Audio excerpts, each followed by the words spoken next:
Une finance également accessible pour tous, sans intermédiaire. C'est le projet qui est porté par la finance décentralisée. La finance décentralisée, qu'on appelle communément DeFi, s'inscrit donc en opposition au système financier classique. Bonjour à tous et bienvenue sur Cryptomania.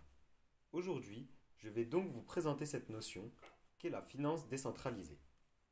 C'est un système alternatif au système financier classique qui est basé sur deux concepts novateurs, les blockchains et les crypto-monnaies. Il diffère grandement du système financier classique où les banques font office d'intermédiaires. Dans la DeFi, ces banques seraient remplacées par la blockchain qui serait garante de la sécurité.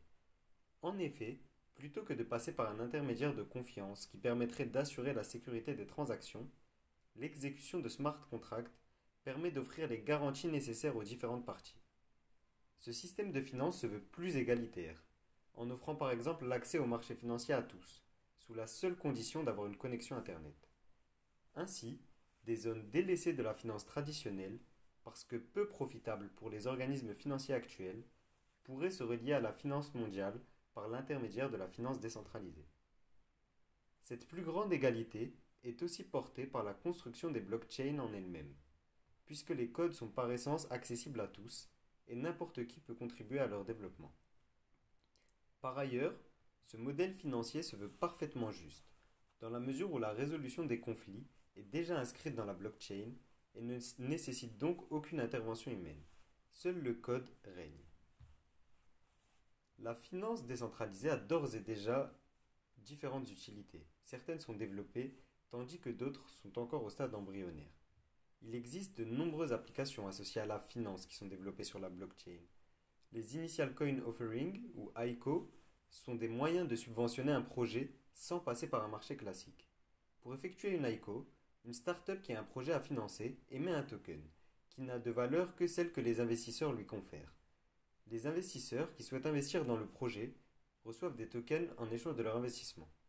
Ce processus permet donc d'éviter les frais liés à une levée de fonds traditionnelle ou pire encore les frais exorbitants qui sont liés à la titrisation d'une entreprise pour permettre son entrée en bourse.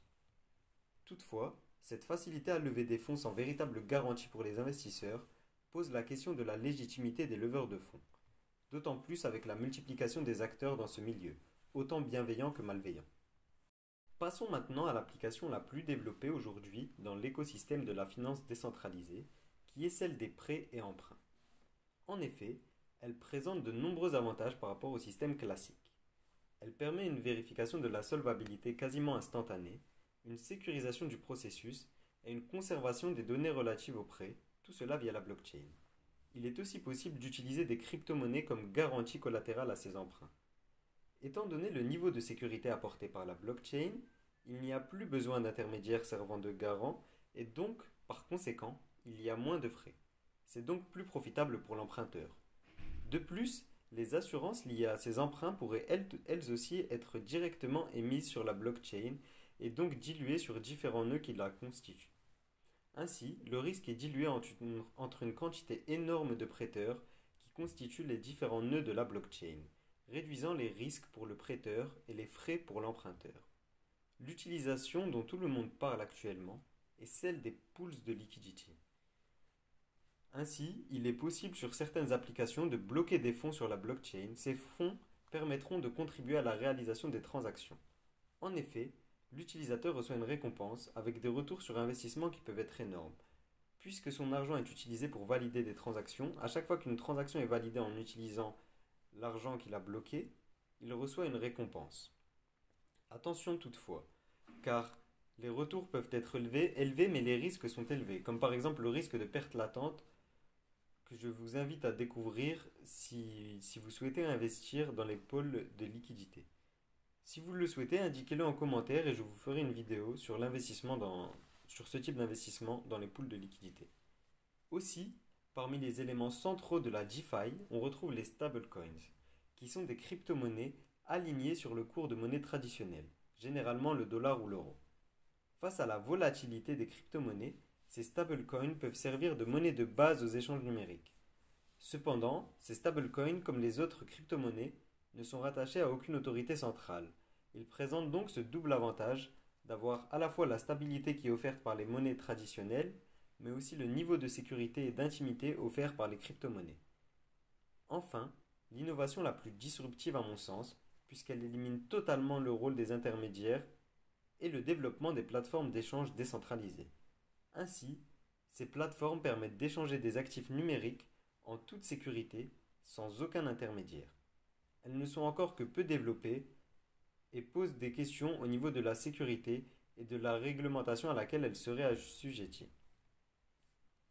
Maintenant, je vais vous présenter certaines des technologies qui sont rattachées à la DeFi, principalement l'importance des smart contracts. Les smart contracts sont au cœur de la finance décentralisée. Mais qu'est-ce qu'un smart contract? C'est l'équivalent informatique du contrat classique, sauf que lui est régi par les lignes de code qui l'ont programmé. Le smart contract ne nécessite aucun tiers de confiance, puisque grâce à la technologie blockchain, il est tout à fait possible de rendre infalsifiables les termes et conditions de son exécution. Ainsi, une fois un smart contract établi, il s'exécute automatiquement dès lors que les conditions sont respectées, sans qu'aucune condition humaine ne soit à remplir. Cependant, un nouveau risque voit le jour avec ces smart contracts. Étant donné qu'ils sont constitués de code informatique et que le code informatique peut être victime de bugs, ils peuvent s'en trouver affectés, mettant en péril les valeurs qu'ils contiennent. Là encore, la sécurité revêt un enjeu majeur. Enfin, il semble que la finance décentralisée a encore aujourd'hui certaines limites, comme nous allons le voir. Malgré la révolution Ethereum qui avait grandement accéléré les transactions, puis aujourd'hui la révolution qu'apporte la Binance Smart Chain qui a permis d'encore accélérer les transactions tout en les rendant moins chères, les performances des blockchains sont encore nettement plus lentes que la performance offerte par la finance traditionnelle. Aussi, l'écosystème de la finance décentralisée est un écosystème encore difficile à lire. Bien que certains leaders semblent se dégager, il n'est pas encore mature et n'est donc pas encore entièrement constitué. Dans ce contexte, il est primordial de bien se renseigner avant d'investir dans ce domaine, afin d'être sûr de bien comprendre les enjeux liés à cet investissement. La DeFi, bien que très minoritaire à l'échelle de la finance à l'heure actuelle, pourrait donc bouleverser ce monde en affaiblissant fortement les organisations centralisées qui la dirigent actuellement. Merci à tous d'avoir écouté cette introduction à la finance décentralisée. N'hésitez pas à me donner vos conseils dans la barre de description. En effet, c'est mon premier podcast.